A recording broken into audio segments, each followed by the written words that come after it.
intruder. Seconds later, the operator answered. 911, what is your emergency? Grace slid open the window and felt a rush of air enter the room, warm even for November. My name's Grace Callahan, and someone's just broken into my house. She gave the operator her address as she hooked the ladder onto the windowsill. Where is the intruder? On the first floor the last time I saw him. I'm getting out my bedroom window on the second floor. Grace, I want you to stay on the phone with me. I have officers responding to the call now who should be at your location within 3 or 4 minutes. 4 minutes? She didn't have 4 minutes, which meant she was going to have to handle this on her own. She drew in a deep breath and tried to settle her nerves. All she had to do was get down the ladder and out of her yard, all while avoiding whoever had broken into her house. You can do this, Grace. The doorknob to her room rattled behind her. Adrenaline surged. He's at my bedroom door now, she whispered, trying not to panic. I've got to get down the ladder now. She slipped the Glock into one of her pajama pants pockets, then started down the ladder. The humid night air filled her lungs. Grace, are you still there? Yeah. I'm outside. A small measure of relief filled her as she put both feet on the ground. I want you to go to a neighbor's house, but stay on the line so I know where you are. She wiped sweaty hands on her pants and gripped her weapon. Okay. Her neighbor to the left was an 85-year-old woman who still lived alone. Across the street was a football coach who worked for the local school district. Definitely her best bet. She headed toward the backyard gate that led to her front yard. A shadow moved to her right, just inside her peripheral vision.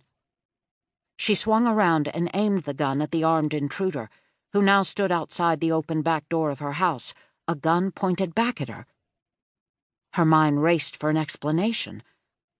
Why had the intruder come after her when he now had an empty house to himself? She had no idea what he wanted, but she wasn't going down without a fight. If I go down, you're going down with me, she said, keeping her weapon steady despite the panic rising inside her. She stepped to the left, closer to the corner of the house and the gate, and tried to memorize his features that were partially illuminated by the back porch light. A large, burly man, well over 6 feet tall, dark hair, thin nose, and a tattoo on his right wrist. Where is the key? He asked. What key? Stephen Shaw gave you a key, and I want it. Stephen?